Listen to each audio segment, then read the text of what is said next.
I got bored one day, and I put everything on a bagel. Everything. All my hopes and dreams, my old report cards, every breed of dog, every last personal ad on Craigslist. Sesame, poppy seed, salt. And it collapsed in on itself. Because you see, when you really put everything on a bagel, it becomes this. Come on, Evelyn. The truth. What is the truth? Nothing matters. Oh, Joy. You don't believe that? Feels nice, doesn't it? If nothing matters, then all the pain and guilt you feel for making nothing of your life goes away.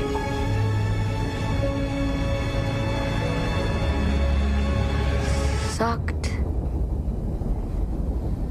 into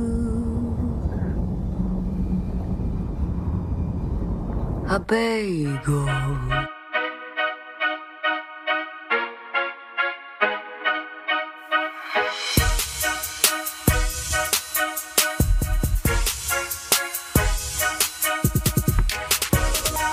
You've landed on The Substance, a podcast aimed at being biblical, thoughtful, and human. Join us every other week as we engage the culture without the culture war. I'm your host, Philip Marinello, joined by my friends and co-hosts here, Trevor Aiken. Hello. And Vincent Edwards. What's going on? How are we doing, guys? Feeling good. I'm excited. It's been a good week. I always love a substantive cinema. I don't want to get too far ahead here, and I don't want to spoil things off the bat, but I think this might be the first time or the most that all three of us have been positive on the exact same movie and this positive. So I'm very excited to see to have this conversation. Like sometimes it's like we argue with Vince, like I argue with Vince or I argue with Trevor. But I mean, we've liked the movies before, but like I'm excited about the energy going into this one. Yeah, for sure. Kind of very much goes with the film. If you're new here, The Substance is a Christian variety show. Each episode, we talk for about an hour or so about something related to Christianity, culture, or the arts. Sometimes we have great guests on, like today. Previous guests include Alyssa Wilkinson of Vox, Eugene Park, Brett McCracken from TGC, and Tyler Huckabee of Relevant. Other times, we just chop it up amongst ourselves. And then at the end here, we share some shout-outs of things that we've been finding enjoyable or edifying. So without further ado, Trevor, you want to introduce our guests? Yes, I want to welcome to the podcast from the Sola Network, Hannah and Jason Chao. How are you guys doing today? Hello, we're excited to be here. Yes. Also feeling the energy vibes. Oh, yeah. Hannah is a returning guest. Welcome back, Hannah. Glad to be here. Editor over at the Sola Network, and her husband, Jason. First time we've had a husband-wife combo on the podcast. So, this will be episode 100-something, so that's a good first going in there. Husband Jason is a filmmaker, a writer, director. Do you do short film? Are you working on getting into features? First feature film come out last year, Mirror Mirror, and then we're working on our... Oh, you did Mirror Mirror. That you sent me that, Hannah.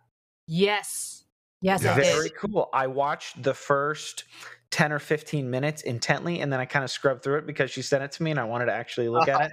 I need to go back and watch that whole thing. Dude, that was a very cool premise. Feature film at home is definitely like a big ask, so I appreciate that.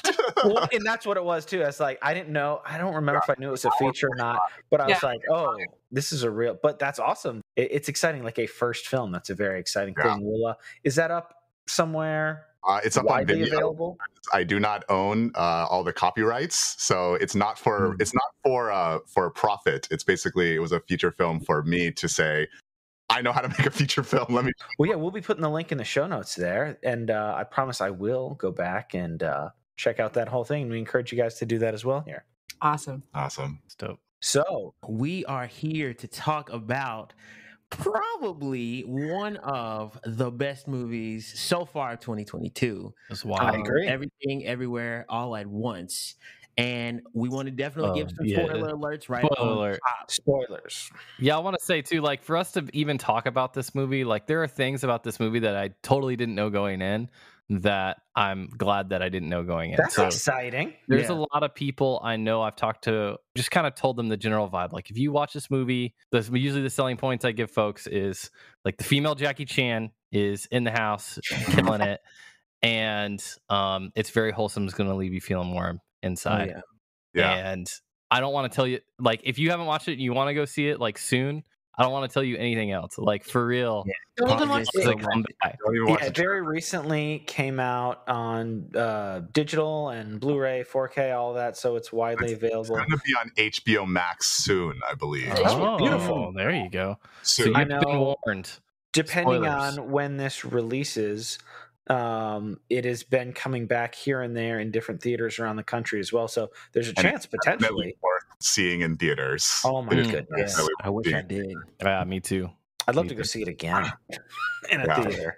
And I've been pitching it to a lot of my friends too, as if you really loved Marvel, but you're having a hard time right now loving Marvel, you will love this movie. Interesting. Okay. Very fair. Yeah. Okay. Yeah, because So it uses spoiler alert, because we're getting into it. it uses a lot of that Marvel like action movie like language and vibe, but it's somewhere where Marvel hasn't really been going recently, which is It's been hard for them too. which is like to reach that Too much philosophical. continuity. Like I like continuity to a degree, but continuity can also be crippling. I'm curious to see what Marvel does going forward, but I'm far less enthused Yeah, because they have to like keep up the universe versus just telling fresh original stories. yeah. If they hire the Daniels, who are the directors for Everything Everyone Wants, then I will be excited again. So I wanted to hit that at the beginning. I would bet all the dollars that I have that Trevor hasn't seen it. Vince or the Chaos, have you guys seen the Daniels' previous film, Swiss Army Man? I have not. Oh man, I should have watched that for this. But I had my friends talk raving about it and how it was essentially the same movie but cheaper. I mean, it's very much a live action cartoon. Vince, have you seen it? I have not seen it. No. It's on Canopy. If you have a I library wish I had card. seen it so I could have all of your dollars. It's a movie that's not mainstream. So and I haven't told you about it. So I figured there's no way you've seen No, it. I didn't even know it existed. So that movie, we're not doing the Swiss Army Man podcast, but Daniel Radcliffe and Paul Dano. It's basically Daniel Radcliffe is a human Swiss Army man, Swiss Army knife, and like there's a lot of farting, a lot of scatological humor. Like he uses him for like Didn't see it going there. he uses him as like a speedboat with his farts to like get around. He's on this island and he's using him to survive. It's very juvenile, but also very sweet. Like you can tell in some of the action scenes in this movie, like very much like highbrow, lowbrow type stuff. Yeah. It's a very interesting movie. If The trophy, the IRS trophy. sure, As soon as you see it, you know which what's I noticed happening. after the film is on the actual poster, which we'll probably be sharing on social media. So that'll be interesting. Yes. Let's just say it's definitely the best trophy of the year.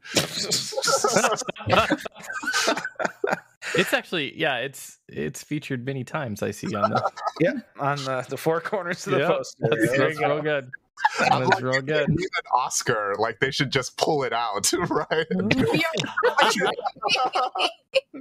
Which so I watched it I watched it in the theater, and then I recently watched it with Daniel's commentary on Blu-ray. Ooh. And the editor, like they were a little like, I think they were being a little bit modest, but they were also like a little irritated in one of the so this is a multiverse movie. There's a whole lot of multiverse craziness in it. One of the scenes where the daughter has like a ton of different weapons in her hand and it's just cycling through 100 of them, like for a split second, like she has an Oscar in her hand, and they're like, he threw that in there as kind of a joke, and we're kind of like, we don't want to like call the shot too much or whatever, but you just made me think of that. That was, That's nice. I think this should get nominated for all the things. All the things. Everything. Yeah. Everywhere. I know Yeah. 2022 is not over, but this is running in the first spot so far, at least for me. I don't want to blow it up too much, but I also wanted to point out Letterbox, the film community we've talked about a lot on the show, especially our substantive cinemas. It has 630,000 Letterbox members have viewed it. 630,000, and the average rating is a 4.5. Wow. That's pretty good. For 630,000 ratings. So yeah, I'd give it a 5. I don't want to. Really good. I gave it a 4.5 my first watch, but the other day I was like, no, that's a 5. Yep, I gave it a 5. It was so overwhelming the first time, and I still feel like I need to watch it like 3 or 4 more times to like just kind of soak in it. We watched IMAX in the like 4th row from the front. It was oh wow. a lot in our faces. But I was What just was like, that like? I was like, it was like a roller coaster. How was your neck doing afterwards? Yeah, I was like, it's like going through all of Six Flags in like 1 hour. Right? Like, you could just get out of one line of a roller coaster and go straight into the line for the next one with no line. That's what this movie was like. But because of the whole multiverse thing and having lots of different genres and things, it was like watching 10 movies in one day too, right? To have action and then like all those Wong Kar-wai shots and all that. Raccoonie. Gorgeous. Oh my goodness. Raccoonie. Oh my my jam. God. That slayed me. That was like the fact that it came back and they like in leaned the climax of the movie. Yes. Yes. That was genius. I feel like it was because, like, I bet I joked it was like Harry Shum keeps getting cut out of movies because he keeps filming movies, but then his part gets cut out. Harry Shum is the guy who plays the chef. And I bet Daniels were just like, "We promise, bro, we will not cut you from this movie." He was cut from Crazy Rich Asians. He was supposed to be like another love interest for like the secondary main female character. Yeah. And then we don't know when the next one's getting made where he's supposed to be a main character. So because there's a series of books, they're making more movies. Yeah, but I don't know. It was very successful. It makes sense that they were making. They named his character Chad. That's pretty funny.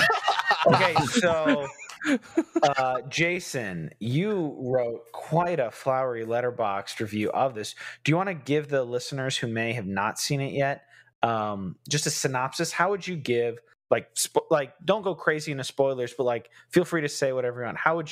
What's like your short paragraph description of this film? Well, I think the best description actually came from one of the Daniels themselves. They said that when they pitched it, they just pitched it as, imagine if Neo from The Matrix was your mom. That's really good. Yeah, that's pretty much this movie. In fact, like I remember watching the new Matrix Resurrections, like a little bit before this movie came out, and then I watched this movie and was like, "Oh, this did The Matrix better than The Matrix." Like, I don't know about that. Well, no, Matrix Resurrections. Sorry, Matrix Resurrections. Right? Two of my favorite movies. We liked Resurrections. I love Resurrections. Oh, you love Resurrections? We can have a whole different discussion about that. Well, Eugene did not love it. Eugene joined us for our Matrix episode. Trevor and I liked it. Vince and him were like, this was fine. I liked it more than him, but not too much. So at least the way I've been pitching it to a lot of my friends who haven't seen it in talking is that Everything Everywhere All at Once is the most American movie like I've seen, like of its moment in maybe the last like 10 years. And I argue that because what it does is it cinematically takes a lot of the things that people have been getting used to from Marvel, the action sequences, the comedy, like it's almost like in a Marvel movie, you know where the jokes are going to land. It's almost like there's a formula. And Everything Everywhere All at Once takes that formula, basically does it really fast in about 30 minutes, and then says, let's go off the wall, right? And see where this formula would lead if we actually took it to a deeper conclusion. And that place is, I argue, the most American in that it's really capturing what is going on with the generational shift between millennials and Gen Z. The Daniels talked about how they didn't really see the multiverse as a like scientific exploration, which is how, you know, like Doctor Strange did it, and how even like Loki is doing, Interstellar is doing it, right? They saw a metaphor for social media. Very much so. Yeah, they saw it as a metaphor for social media, And this idea of what if you could imagine yourself in all of these different scenarios. And so for them to take that, and this being a Christian podcast, I think to take it to a philosophical extent, which was basically the battle that's going on in this movie is the battle between nihilism and essentially like purposefulism. Yeah. Right? Either everything doesn't matter at all because there's so much and it doesn't matter, or in the light of everything, everywhere, all at once, maybe there are things that matter. And the reason I say, like, as compared to Matrix Resurrections, is Matrix Resurrections to me felt like Lana Wachowski was retreading the same philosophical stuff that she had brought up in the first three Matrixes, and was saying, now as like an older person, this is how I think about those things. And it was very pessimistic in a sense, right? Like, to me, like Matrix Resurrections. And it was very like single generation. Like, I know a lot of like younger people that watched it and were like, yeah, I've heard these ideas before. And Everything Everywhere All at Once is really this fun action movie that is centered around this struggle of what happens when you have access to the entire world, right, in the palm of your hand. And the ideas that are being brought up there are so powerful. And the movie is just done so well. Well, I thought it was very inspired with those themes, especially of generational disconnect and social media, on like how the internet, whether it's specifically social media or 24/7 like reporting, how you literally can feel like you can be an observer and a participant in Everything Everywhere All at Once, framing that also as a story of it, like an immigrant. Yeah. And because that heightened, or I don't know if heightened is exactly the right word, it made that generational conflict a little bit more potent, I feel like, or precise. And then with all the incredible martial arts, casting Michelle Yeoh, who for decades has had an incredible career both overseas and here, it just really was perfect. I thought those ideas all coalesced incredibly. Yeah, I agree with you, and I wanted to add to that part as well. I think it definitely calls out our almost self-deception that we can't handle everything. I think as humans we don't like to acknowledge our finitude. And so we will say, yeah, I need all the apps, I need all the social media, I need all the exposure, I need to know what's going on. But then as we get more and more information, we're like, oh, okay, I'm feeling this weight, this depression or anxiety or around all these things because this thing in my neighborhood's going on, this thing in my my city's going on, and this thing in my state is going on, and this thing all across the world is going on. And I'm finding out all about this all at once.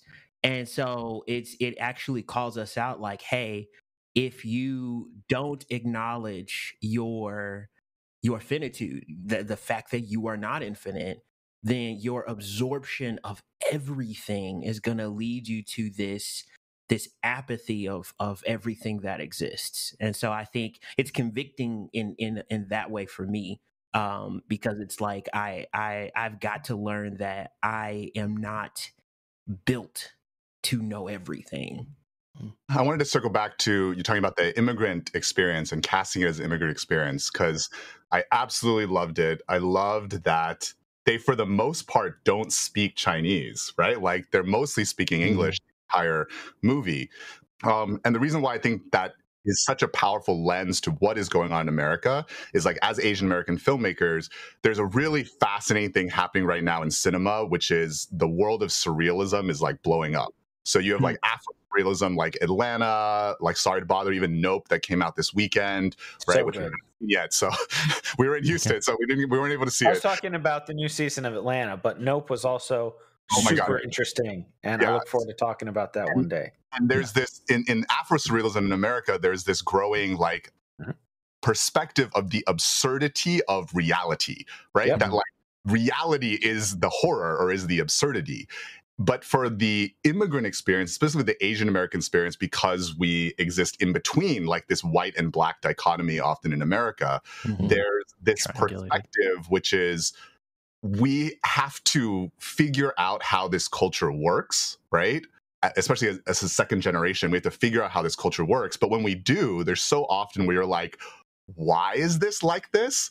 And I think it's funny because one of the ways in which this movie really hit powerfully was the most, or in a way, the most absurd reality is the actual reality where she's going in to save her business. And they're like, we're going to take your business away because you can't find this receipt for a $60 karaoke machine, right? Yeah. And you're like, the hot dog fingers and all this other, right? You're like, those are absurd. But wait, isn't this the absurdity, right? That like, here are these people who are trying to get by in America and do the best they can. And because they might have claimed a karaoke machine, right? Like their whole business is going to go away. And I thought that especially was really powerful and something that being a child of an immigrant, like really spoke to me. And in a way, why I back up, right? Like it's seeing America from this perspective that right now in cinema is often really not shown, which is that Asian American perspective. And it was really powerful. Hannah, did I recall correctly on your previous episode talking a little bit about your background and your bio? Did you say your parents had a laundromat growing up? So yeah, my parents owned a dry cleaning business pretty much until I was in, I want to say middle school. So yeah, I grew up going after school to their dry cleaners and like hanging around. Like I would help them bag clothes sometimes because for me it was fun, for them it's work. But yeah, like this was very much like for me seeing them like working in this environment brought back a lot of memories. And yeah, I think the beauty of seeing immigrants in action and being represented was cool. And even the whole movie being based around family, I think is awesome because this is a problem with huge. Yeah, I think a lot of Marvel movies now is that the stakes are so it's strange. The end of the world. Right? And you know, and then even then like they might have a family member, but then you know, they don't feel necessarily tethered to Earth or anything. And yet in this movie, we have super practically omnipotent characters, and yet the stakes are so much higher because of that family. You see it struggle because you want them to succeed. Like that's the real world that needs to be saved, which is them. And so to tie that to, you know, all those receipts. I mean, I didn't see my parents, you know, do all that tax stuff or whatever, but you know, still, you know, knowing that they worked, you know, like 6 days a week, like 7 to 7.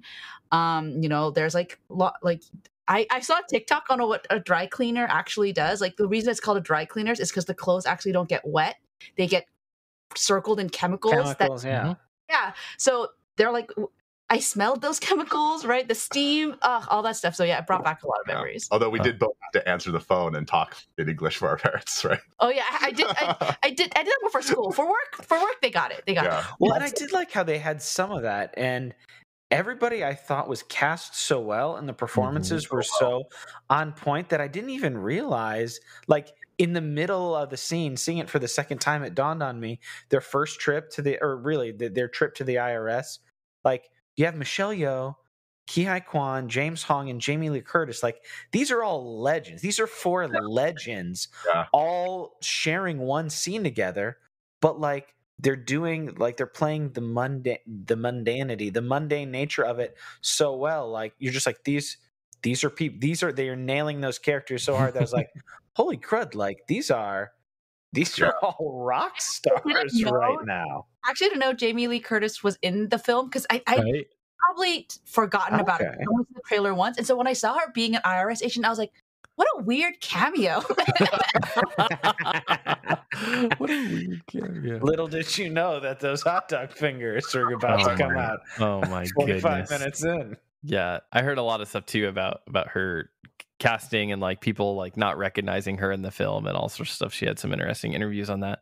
One of the things I wanted to circle back to was something you were saying about the stakes and like how at Marvel it's like the stakes are all weird. This movie felt like a corrective sometimes to our real lives where our stakes are all out of whack because pick an issue. voting rights or voting integrity or the climate. There's these like really big high stakes that make us cut off family members. The movie kind of centers back into how weird things have felt recently and how Evelyn she refuses to pick a side. There's the daughter who's just this powerful like wizard almost, and then the rest of the family represented especially by Gong Gong, which is hilarious. Just like, so good. No, like you have to kill her, like you don't know, like all this craziness, and she just refuses. That scene was great. She refuses. It's so good. So good. But like there's something of value conservatively, transcendentally, that goes beyond these like two sides, and it just refuses. And like, I will, at my own peril, I will walk this line. Yeah. And there's something just so beautiful and relevant about that. Yeah. And it's funny because a few weeks after we watched it, Hannah and I we did not have the same opinion of why, and this is again, spoiler alert, why Evelyn doesn't fall into the bagel. Like, because she goes into the bagel, right? Like that was the thing that I was like, I really thought, I mean, as a writer, I was like, my first reaction was she's going to be like, I won't go in the bagel, right? Because I don't want to, whatever. And I was like, I don't know where that movie ends. And then for her to actually go into the bagel, but then so she sees everything the same thing that Stephanie Sue's character sees, right? Yeah, her brain starts to break and fragment, But then she comes out. And so we actually had differing opinions on why she came back out and what it said about the movie. So I don't know if we want to hear your opinions first, right? Because I think it says a lot about art responds to the viewer, right? We really discovered, because we had these different opinions, I was like, oh. Was mine, she came back because she loved her daughter? And mine was she chose. It didn't matter. Yeah. Like she just wanted to be with her. In this reality. Yeah. Like the laundromat reality. Yeah. So she was like, but then for me, it was like, but at the end of the movie, they allude to that both of them still have their powers, right? Like they both have the ability to jump.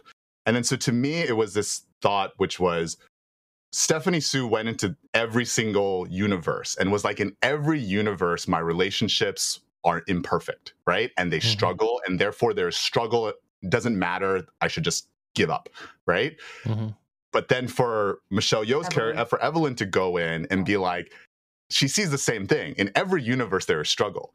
But in every universe as well, there's you, right? And there's love. There's at least the potential for love. And so coming back is saying, yeah, every universe sucks, right? Like, but every universe also has beauty. Well, she almost says that explicitly, too. She's like, yeah, like our lives could just be terrible, and like we might learn something tomorrow that just makes us feel like garbage, but like we have each other. And when they're going through all the different universes, I'm a very emotional movie and television watcher. I tear up and sometimes even straight up cry on the regular. I've never had a rock make me cry before. So oh my goodness! I'd rocks. I was sobbing in the theater when that happened. And again, even watching it with the director's commentary, I was like, this is really good, guys. Yeah. Aesthetically, what that does too, like, there's so much chaos in the movie, right? The minimalistic break, like it lets you breathe. It works like a little Zen garden. It's just like takes you in. It's just like,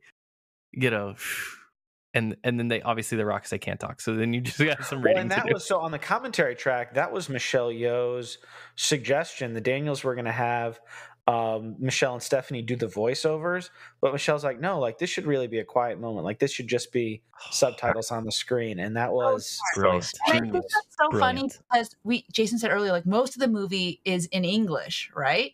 So I thought it was so funny that this scene that could have been in English became a subtitle, right? Like the way that if they were speaking in Mandarin, like they would have like, but this was subtitled. So I thought that was really clever. Yeah, so good. I think the one part, because you're talking about being emotional, and I resist the urge to do that because it's like, yeah, this is hitting my heart, but I'm not gonna I almost feel emotionally broken. I feel like sometimes movies help me like process. Like sometimes I'm like, that wasn't even that intense, and I am going through it right now. Yeah.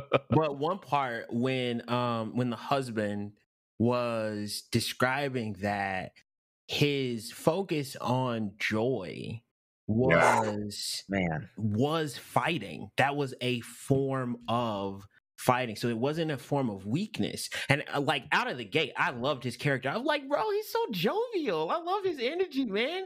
And he maintained that throughout. And it was just like, that's so refreshing because I think we often think of fighting or defending as something that needs to be intense. It's going to be bloody. It's going to be barbaric. You know, we're going to have to go toe to toe. And I don't know how many times we often even suggest the idea that through joy, through happiness, through peace, that is a form of fighting. And when he had that one, I was like, oh, okay, I got to let it go now.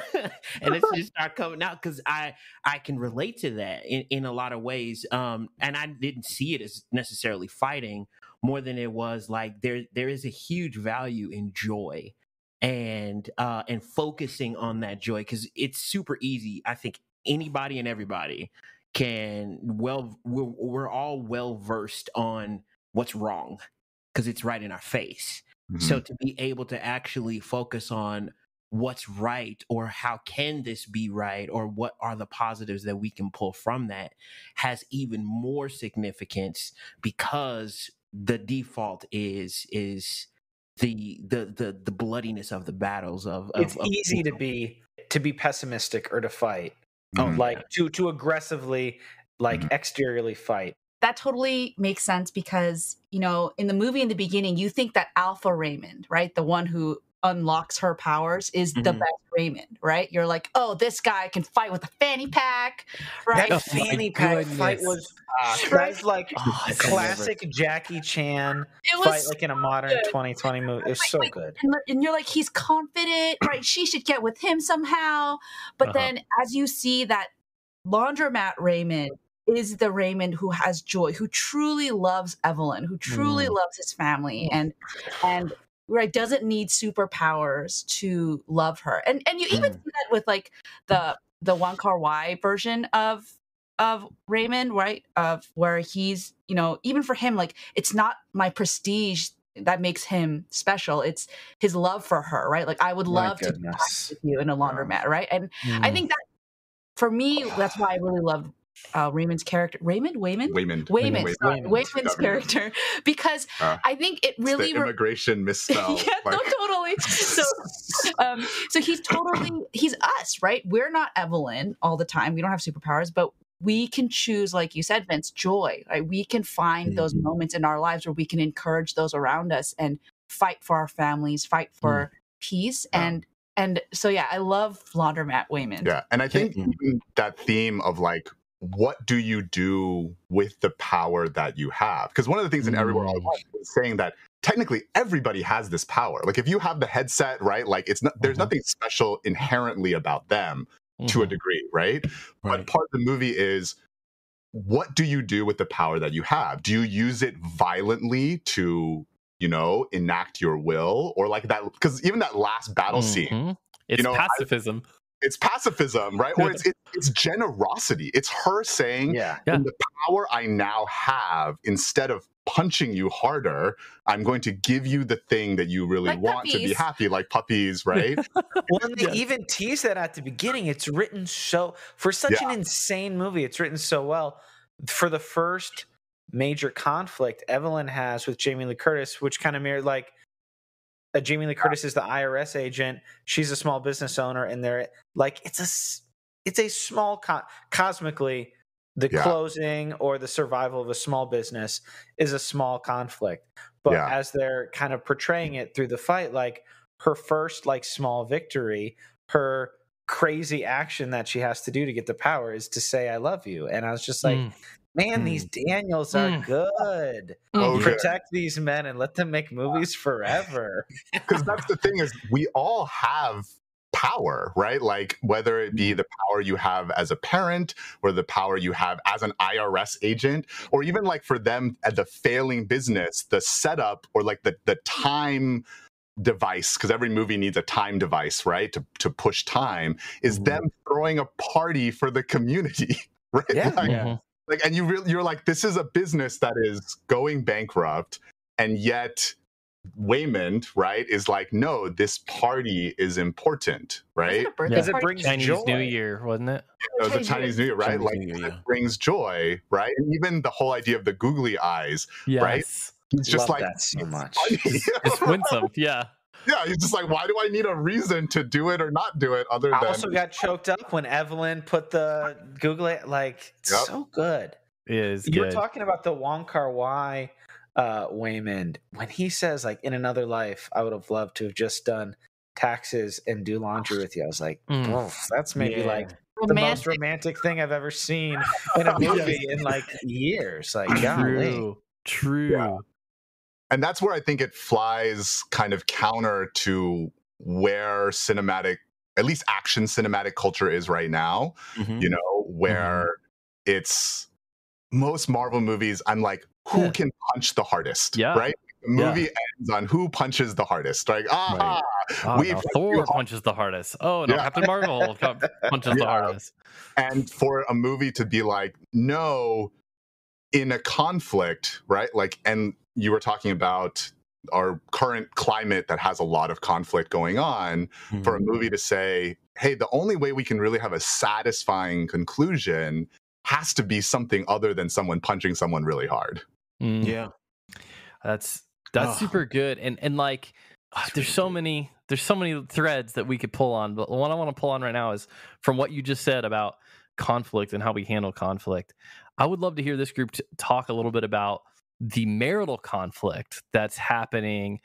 We find out more and more about these divorce papers and stuff, and that actually become like a critical element in the plot. What do you guys think is going on? Grabs him to put the things on. Exactly. Yeah, he writes the initial instructions on him. And at first, when I saw the divorce papers, I thought they were coming from Evelyn, you know, because she seems dissatisfied. But then we're surprised to learn it actually comes from Waymond. Yeah. I love to hear you guys talk about like how does all that play together and resolve, and how is that like marital conflict part of the broader themes of the film?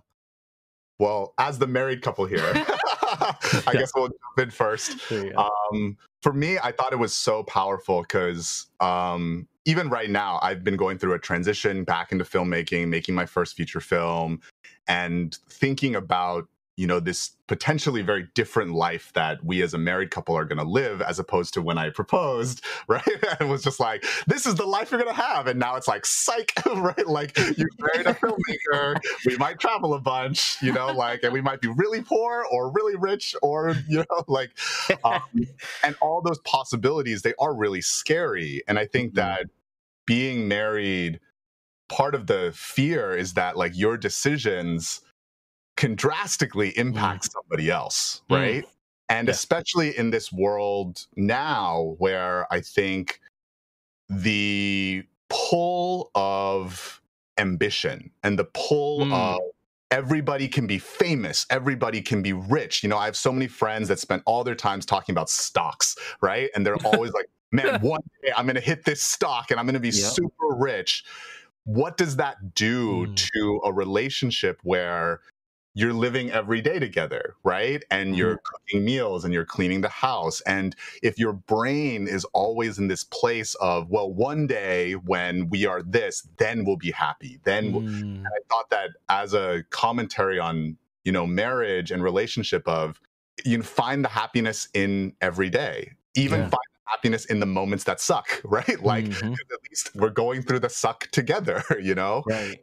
And I thought that that was so powerful, especially because at the end, they're in the same place. They're in the IRS office, you know? And that little Michelle Yeoh smile that ends the movie. And you're just like, oh, for me especially, hey, in the midst of a lot of chaos and change, and it's like, you don't know, like, I don't know where our lives as a married couple is going to be in 5 years, maybe even like 2 years, right? And especially going through COVID, like, you're just like, we really don't know what's going on. True. How do you find the joy together in the everyday? Yeah, for me, the papers were just so, they were just like a tangible expression of just the hurt that, you know, Waymond was carrying around. And, you know, that's why he said he filed, but he wanted to get her attention. Like, she just wasn't, it wasn't that he wanted to divorce her, but it was like, I need you to see. And so I think in a way, it was a way for her to see another future. Like, yes, the everything everywhere, and she had like that power to see universes, but I think the papers too are like a way that in the real world she could kind of see a different future that she had never considered. But yeah, I cried a lot. Yeah, and even for Waymond, a little speech where he was like, I don't actually want to divorce you, right? Yeah. I'm doing this because, like, it's the only, like, in that way, like, I'm going to show you this potential future because I want us to go away from it. Absolutely. Yeah, I think it also speaks to our imagination when we think what's in front of us is not good enough and that there's going to be something else. There's always something else that's going to be better. And it shines this light that just because if you didn't make XYZ decision, it doesn't mean that your life is going to necessarily be better. Yeah, or worse. Or worse, exactly. And so if you're like a marriage, if you're in a marriage and be like, oh man, I shouldn't have said that or shouldn't have done that, or married this person or stay single longer or got married sooner, or, you know, all of these kinds of deviations. And it's like, you know, and as believers, we're saying that in God's sovereignty and providence, this is where he placed you, and he knew every single desire on your heart for a future husband, and then or husband or wife, and he gave you the person you have. And so what does that mean? What does that say about your growth, about what God wants to take you through? And so I think it allows us to be able to, at the very least, challenge the idea of dissatisfaction. Yeah. It's like, that's a good why way of am I putting it. dissatisfied if I don't know that my life will be better or worse? So this dissatisfaction is coming from where? And I think that's really profound. Like interrogating the dissatisfaction. There's a way the movie's like an essay on contentment. Yeah. Yes. Yeah. And I think for me, as a former youth pastor and having, you know, tracked the generational shift, I remember walking out of this movie and being like, every pastor that is struggling with preaching to like Gen Z should watch this movie. Because I think what I realized is, as a millennial, you know, my growth of faith a lot was apologetics. And it was like, Jesus is the way, the truth, and the life. He's the one verse that like makes sense.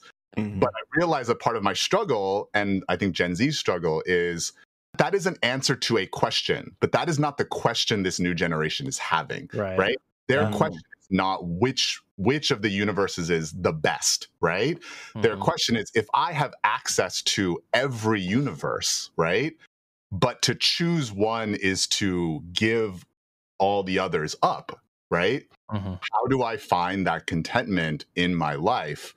And I'm like, wow, this movie did it better than most of the sermons I've heard, right? Like, finger on that, and to be like, hey, and I think the movie kind of does it very generic, like love, right? Like love and family and relationship, you know, like that is worth living for, right? It's worth having a life for. And I'm like, the gospel, just narrow that down a little narrow more. that down like to the gospel. And that's the message that Gen Z is really wanting to hear and needs to hear. But often they're being told a bunch of apologetic science stuff, right? That's dead on. And I've definitely seen films and movies do it clumsily. I feel like I even saw some people critiquing Everything Everywhere All at Once for this. But like, no, the answer to the nihilism and the anxiety and the angst truly is connection. And like, as image bearers of God, whether we're people or of faith or not, whether or not we have any belief or we're raging against belief because of things we've gone through, like, we know, like, whether or not we acknowledge where that came from, we know that when we are in meaningful relations with other people, when we are giving and taking, there is joy that really nothing else can. Like, we have the internet, we can view and experience in some ways, and like with VR being more and more normalized and all these things, like, we can, if you go back like 3 or 4 generations, how many people did they meet or interact with in their lifetime? Yeah. I probably see more people in a week than some of those people saw in their lives. So, like, when that is our reality, we can often, and especially with social media, like, oh, I have 2,000 followers or friends on social media, but like that is artificial connection that can then make us feel like, well, if we're so connected, why don't we have this? And I thought the movie did a beautiful job of kind of pointing to whether it's like blood family or chosen family or community, like Wayman in the Laundromat, that personal connection really is the answer to a lot of these things. Yeah. And I think to add to that, I think it also kind of dispels this idea that if it's joyful, it has to be like exciting. And it's like, no, the mundane actually has a lot of joy in it. It doesn't have to be bouncing off the wall, although this movie is full of action and excitement. But so good. So good. It's definitely honing in on this idea that it's like, you know, you can find joy in the day-to-day, and the day-to-day doesn't have to be a mountaintop. And that's okay, because it's still joy there. And if our mind and our hearts are not oriented toward that, or like our generation, it's often, what's the next exciting thing? What's the next invigorating thing? What's the next exhilarating experience that I can have? And so if that's the standard, then when we enter into friendships or we enter into relationships, once it starts to actually lull and it's like, it's just normalizing, then it's like, oh man, this is boring. I need to go somewhere else and find that next thing, find that next experience. And it's like, no, there's so much rich joy here. And we just overlook it because that joy doesn't present itself as entertainment or excitement. It presents itself as organic, but we don't have that eye or that palate to train ourselves to see that. Yeah. And, you know, I think so much of that joy in the mundane, you know, and also Wes talking about connection, I think so much of that joy will come from restored relationships, right? I think that scene at the end where mother and daughter reconcile, I told one of my, like, you know, where you are fat. Evelyn never says she's sorry, you know, like she just kind of says that, like, come eat or come inside, you know, and yet that restoration of that relationship brings ripples of joy, right? And that whole movie, like Evelyn refusing to let, you know, her daughter like roll away, you know, all those things. Oh, so good. Yeah, I think it's so powerful to show these little moments of reconciliation. It's not always the throw your arms around the neck, you know, it's just, hey, come eat, which is such a immigrant trope, but it's so real. Sure. And it's not I've convinced you that I'm right. Yeah. Like it's like again, her daughter, right? Like never is like, oh, I get what you get. I was wrong. She makes the point, like, that's part of it. Like you said, like, well, you are a little fat. Like, she's like, here are our points of difference, and I love you. Yeah. Like, we're not always going to get each other. I hate that you got a tattoo. All these things, but I love you, and I want to be in relationship with you. And man, that'll hit any time. But in these times, that's just incredibly powerful. Yeah. Absolutely. You know, in all of this discussion on these themes, we're coming back to this word joy over and over and over again, which is her name, which is fascinating because they decided joy as the name for the antagonist of the movie. And I was wondering y'all's thoughts on Jobu really is the antagonist. Yeah. But I think in a lot of ways it is the antagonist. Like for how many of us is the antagonism of the joy in our everyday the potential joy that we think we need? The grass is greener. Right? no-brainer. That joy is a better joy. And it right? keeps us separated from joy. Yeah, right? And so the fact that I think naming this character that and proposing that idea, it's never something else that you need, right? Yeah. Like, what you have is what you have. And I think in, like a God's sovereignty perspective, right? It's like, does God truly leave any human being with no opportunity for happiness, right? There are weddings in refugee camps, right? It's like there's joy wherever you are, as long as you are there, right? But so often right now, our biggest attack against joy is our minds and our hope being somewhere else, right? Like, I'm going to think about this other potential universe where I'm rich or where I'm famous or I'm skinny or whatever, right? And that would be so much happier. And I live there. I choose to get lost there instead of seeing the joy around me. And I love how Evelyn's choice to refuse to give up on joy, to say that joy isn't a lost cause, but we can actually, that she can have joy, that she can be with joy, that she can reconcile with joy, even if that, and especially if that comes at personal cost, I think is super powerful. Which I feel like every parent has, because even I think one of the Daniels, like the original script was before he became a parent, and then as they were rewriting it, he became a parent, and he was like, "Oh yeah, like you love this being so much, and yet you're so tired of them." Yes, who can relate to that? That's what am I right? I guess I'm the only one that can't relate. But I definitely wanted to circle back on something you said about Evelyn comes back and she says, like, yeah, you're fat. And we have all these disagreements, but I love you. We have all these misunderstandings, but I love you. And I think that's refreshing because, living in a lot of the subjects and topics, and currently in today's society is very one side or the other. It's very polarizing. You either pick one side or the other.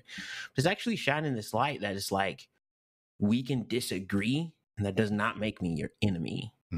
Because we are not going to come to the same conclusion, but that does not mean I hate you by any means. In fact, like you said, Phil, I love you. Like, I don't agree with you, and here are my thoughts, and they are antithetical to yours. But the overwhelming message I want you to hear is not my disagreement, but it's my love for you. Yeah. And I think that the difficulty that this movie faces in both Joy's character and Evelyn's character is that to do that, part of it is relinquishing your own idealism, right? That, even like politically, it's like everybody thinks, well, if everyone just did it my way, it would be better. It would be better for everyone, right? Like, but for both of the characters to be like, okay, we're going to have to live with the fact that I could envision a world that's better than this. And if I could force everyone to agree with me, then we could go to that world that I envision that's better. But that's not the way love works, right? Part of the way love works in like Jesus dying on the cross is like, this is the world, right? Like the world we're in. And it's like eyes open. Yeah. Just fully. They give up their idealism for a higher ideal, which is that their love, their bond matters more. And the value in that, valuing one another, reconciliation to do that. And I think that goes back to what Jason was saying about millennial versus Gen Z as well. Yeah, like growing up, very like we have to convince people to be on our side was a very like I think a very like 80s, 90s, 2000s. But now it's like I'm very encouraged by, some of the inroads that, Christians have made with like other denominations within the Christian sphere, and even to reach out to outside groups to be like, hey, like, where are we? Where do we agree? Where do we see each other? Where do we love one another? Where do we, come together? And, I think that's what Gen Z wants to see. Like, I think it's not Christians that need to be so militant, but Christians who have this center of love and act on it, according to their beliefs, but in love. It's very good. Man, I feel like the hour rushed by and we left so much on the table. I feel like we could do like a 4-part series on Everything Everywhere All at Once. I look forward to watching this. I think all 5 of us should do kind of like quick final thoughts here before shoutouts, but I feel like we could probably talk for another 2 or 3 hours about this. Yeah, going into this film, I had no idea what I was seeing, but I came out of it, really touched by how beautifully we can explore the idea of family and purpose and joy. And it really reminded me that there is so much hope when we really do love one another and support one another. And I hope that that's like a theme that we can just continue to explore throughout all the movies that we watch, make, create, all that stuff. So yeah, it's highly recommended. Yeah. For me, I would say, I think my final thought is just how cinematically good it is. Right now, feature films are kind of in this growing pain period because TV is so good. Like TV is so good that a lot of feature films, they kind of just look like a TV show on screen.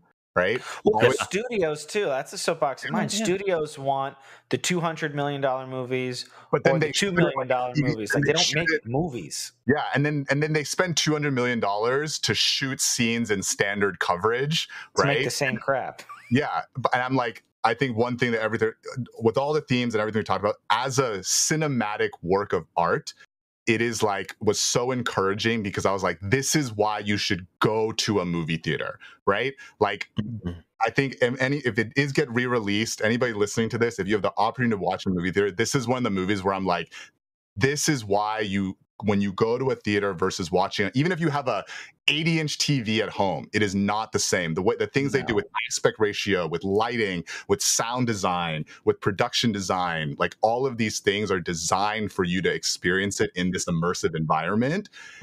You're like, this is worth whatever, $14, $15. And so even above the writing, on top of the writing, I'm like, as a film, it's so, so good. And it's like, I want more of this. Yeah. Hannah talked about expectations. I didn't have massive expectations. I'd seen their previous movie about a farting corpse who helps this other guy make it. So I knew that it would probably be both zany and also heartfelt and have to do with relationships and stuff like that. But I was not prepared for, like Jason said, how kind of expertly created it was. At the end of my first viewing, I was like, I'm going to need several more viewings. And I still feel the same way, but I mean, it's easily a 5-star movie. It is rated R, but I feel like Trevor said, it's interesting to both say, if you're one of those people who reads the parents guide type websites, and you read some of the things that are in this film out of context, it might sound very edgy or what, but from a content standpoint, I compared it to Ted Lasso. It's wholesome, but you wouldn't watch it with your young kids. No, it is R-rated. I equated it to reading numbers. Okay. I tend to skip over the book of Numbers right now with my young children. Right? That's fair. But I mean, it's an absolute delight, and like he said, it's made for the theater, but it's also made for chewing on, for rewatching. It's wonderful for me as a film lover to find something that isn't like a one-time. It's not made to be discarded. It's made to be. It's so rich. So highest recommendation for sure. I guess my final thought would be, I just love how the multiverse has been brushed on for a little bit now, and so that aspect is not original, but then Everything Everywhere All at Once is one of the most original films. And so that was just so refreshing. And I think that's why certain films, certain Jordan Peele films like Get Out when they first came out, or I think Lady Bird was a very, renowned one. And it's this idea, kind of like you were mentioning, Jason, of Marvel is just churning this thing. And it's sequel after sequel after sequel. And there is something refreshing about that because it's it's actually telling a lengthy story. And I'm not seeing actors switch up, except for the Hulk. And then I'm not, it seems continuous. Yeah. But it's movie theater. Yeah. Exactly. But it starts to wear. And it wears quickly. And so for this film to come out and deal with that kind of subject that Marvel or other films have dealt with, but do it in such an original way, is just such a breath of fresh air. So that's why immediate 5 stars for me, in addition to everything else we talked about. More original movies, please. Yeah, that is good. So I guess my final thoughts, I'd just say my line from the movie, be kind, especially when you don't know what's going on. Yeah. Brilliant. And even though it's everything, everywhere, all at once, it's really a film that helps you focus in on the stuff that really matters. Yeah. I love that. Wow. Very well said. That's really good. Very well said. Maybe in like a year and a half or 2 years, we can cover the movie again. There you go. Third sequel. Yes. More everything. Everything.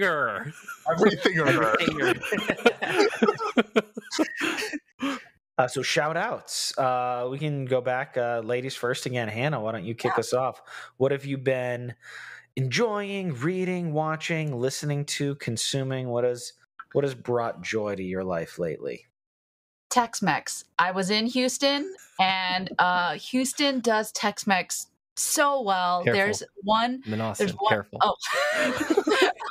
Well, I ate in Houston. There's a chain in Texas called the Pappasitos. They have a bunch. They have like Pappasitos, Tex-Mex, Pappados, Papas.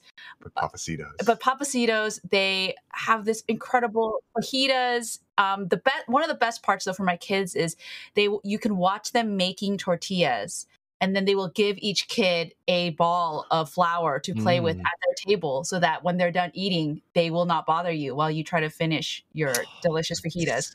So, I wouldn't say Pappasitos is the best one. I know there are like little hole-in ones that are the best, but if you need a family-friendly, you know what you're gonna get, delicious, good for the soul Tex-Mex, Pappasitos. Love that. Shout out. For me, my shout out is I finally finished watching Atlanta season 3. Oh. It is just, I was just like, this is amazing. I'm so like sad that it is not nominated for every Emmy, but I also understand why, because it is neither a comedy nor a drama. Like it's to me, like Atlanta season 3 is like the same way Everything Everywhere All at Once is really pushing what a feature film can be, and I think demanding higher excellence and just experimentation. Atlanta season 3, I was just like, man, this is beyond television. Like this is absolutely like art like being made. And then they just announced that season 4 is coming out this year, and I was like, what? They made them together.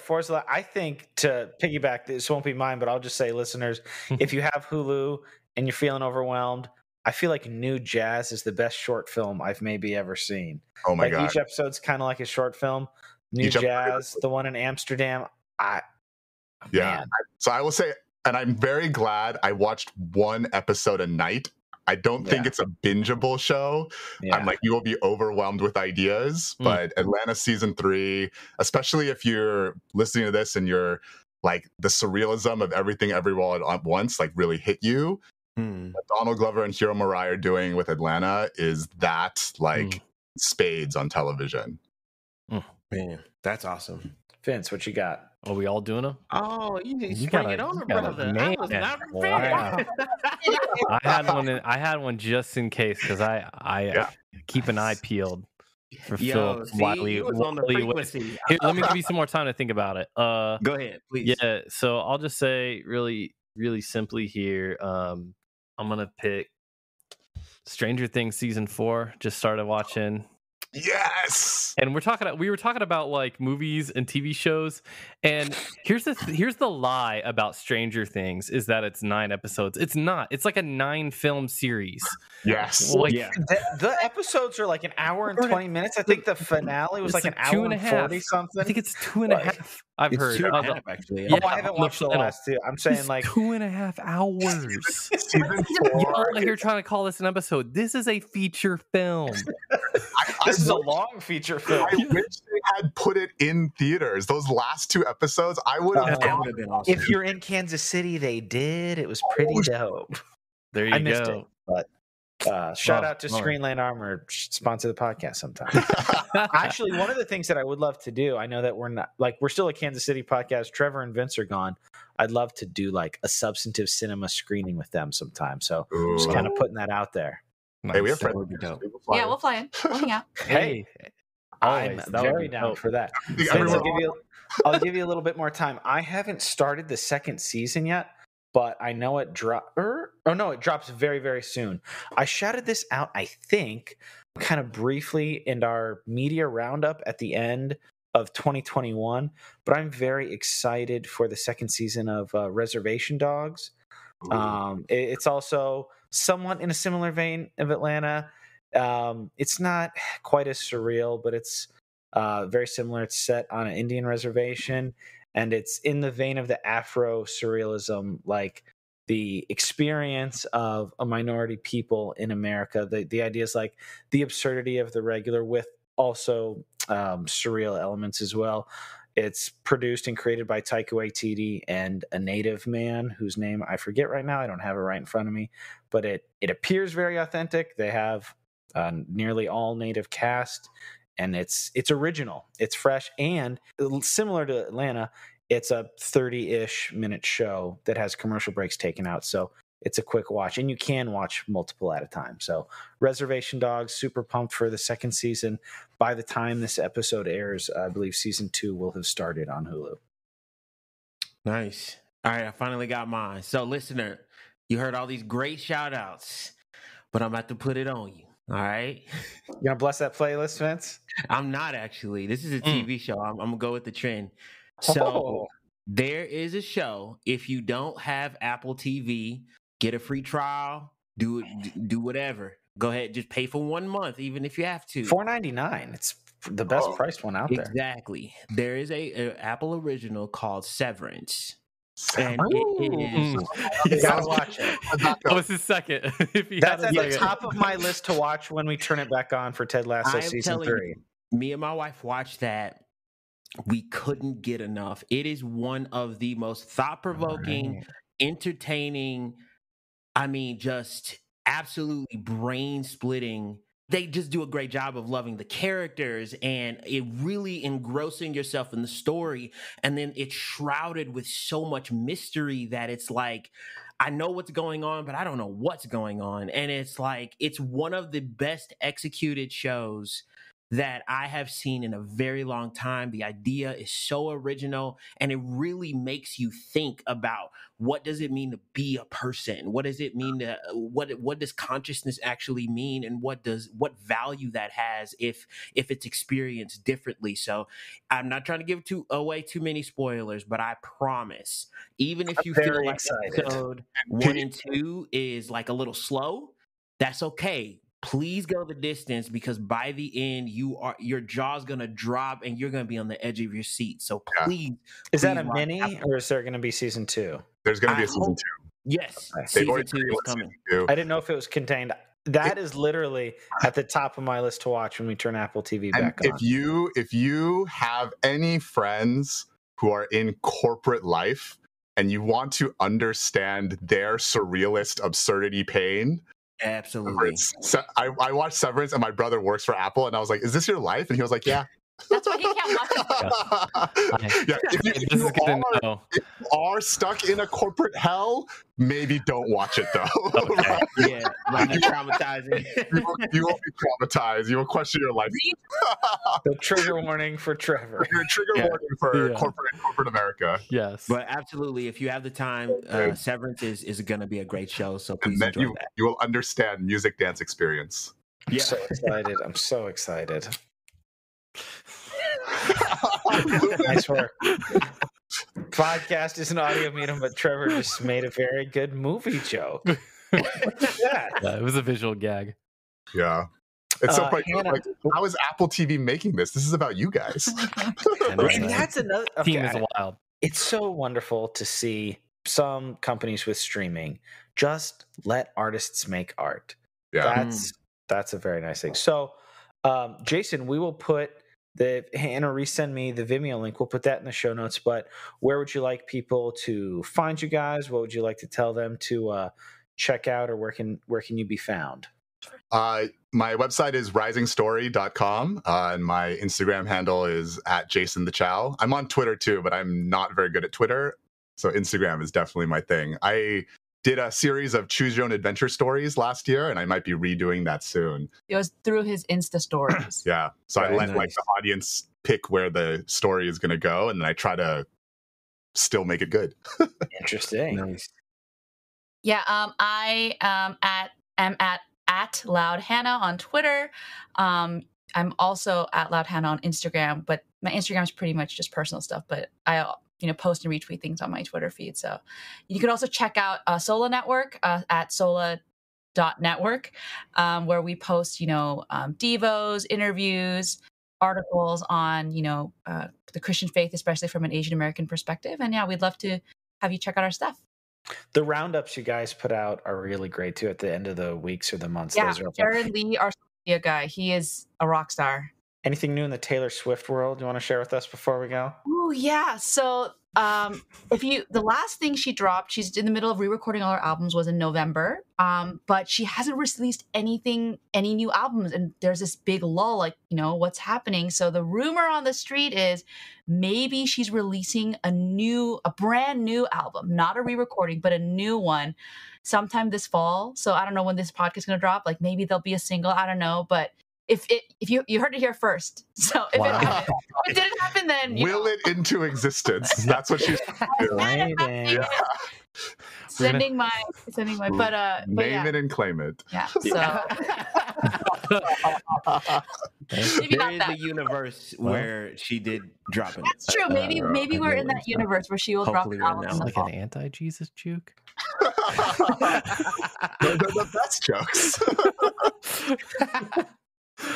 So I'll pull back the curtain here because of the nature of how we're recording. I'm not sure when this will be in, but I can confirm.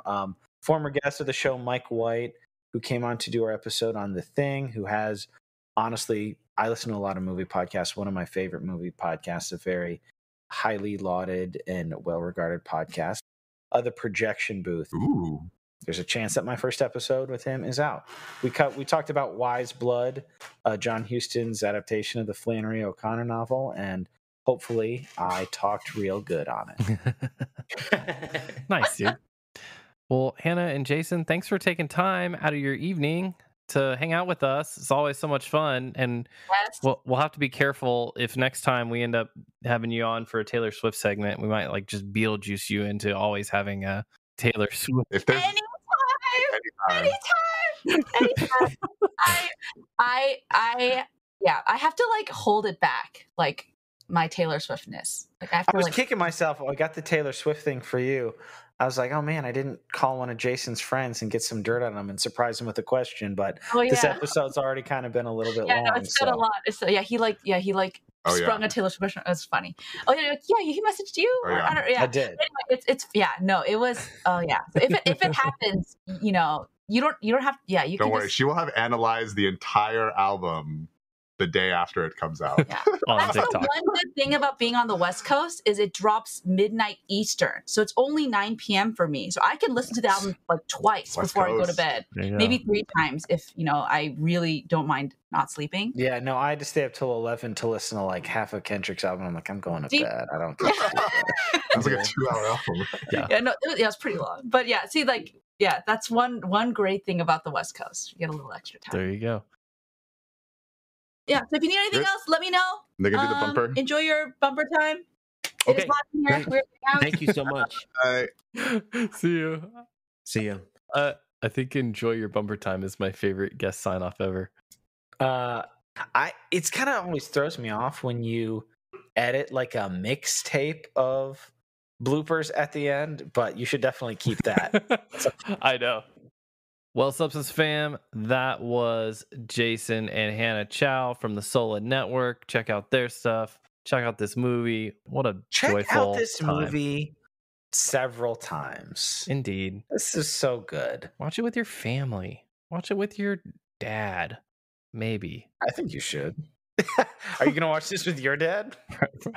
No, he would not like this film. That would be fascinating for you to watch this with both of your parents. I do need to show it to Christina though. Oh, she didn't watch it with. Oh no, she was out of town. No, yeah. So I'm looking forward to that. So, listeners, new and old fans of Everything Everywhere All at Once, thanks for joining us. If you enjoyed this episode as much as we did, and I love these substantive cinema episodes, but especially when we're all so high on it and this movie's such high quality, it's easier to say, hey guys, join us so that we can do more of these. Yeah. If you find value in this, especially if you enjoyed this episode, consider throwing us a few bucks on Cash App at $the_substance_pod. Put that in our little digital tip jar, or if you really want to support us going forward, the way you can do that is in our anchor link in the show notes or on the website. You can sign up at $5 or $10 a month. We're kind of brainstorming a little bit behind the scenes about what we might be able to add, but we're very committed to having everything free. So it's pretty much if you enjoy it, if you believe in it, and you got a couple extra bucks a month, we'd love it if you joined us there. Visit us on thesubstancepod.com. There you will find our episodes. Our comment section is not active on our YouTube, but it is on our website. So go ahead and leave us a comment on this episode, takeaways that you've had, and just anything that you have enjoyed or any other episode that you've been enjoying. We've seen that a lot of people are visiting our archive episodes, our past episodes. So shout out to you guys sharing it with your friends. Exactly. Listen and share those old episodes. If you guys have enjoyed anything or even had some thoughts or some challenges to us or some challenging thoughts, definitely leave us a comment on those episodes. You can also follow our social. It's on the upper right corner of the homepage. And we also have the Blessed playlist. There you will find songs that we have enjoyed or that we have shouted out.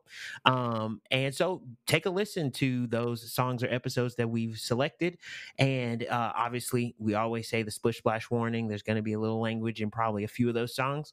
So if you have a conviction towards that, please steer away from those. But enjoy the rest of them and visit us at thesubstancepod.com. It's the year of the voicemail, 2022. Call us on our cellular phone. Leave a voice message. It's 913-703-3883. You can connect with us. You can tell us your thoughts. You can make us feel warm and fuzzy inside just to hear your voice. Suggest future films. There's so much when you dial 913-703-3883. Participate in the year of the voicemail. Our email is thesubstancepod@gmail.com. You can find all the links on the website. I'm one of your three hosts, Trevor. And I'm Philip. And I'm Vincent. And we are excited to have you back in a couple weeks on The Substance. We gone.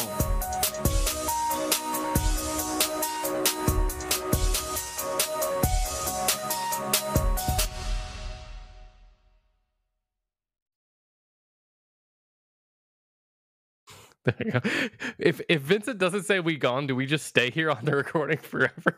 Vince, we're still here. We're not gone. We're not gone. We're not gone yet. Trev, we'll edit this down the road. This is just for Trevor, the listener, as he's listening to this. This is for me, the listener. This is for you, the editor. This is for Trevor, the editor. This is me, the editor, listener. From now.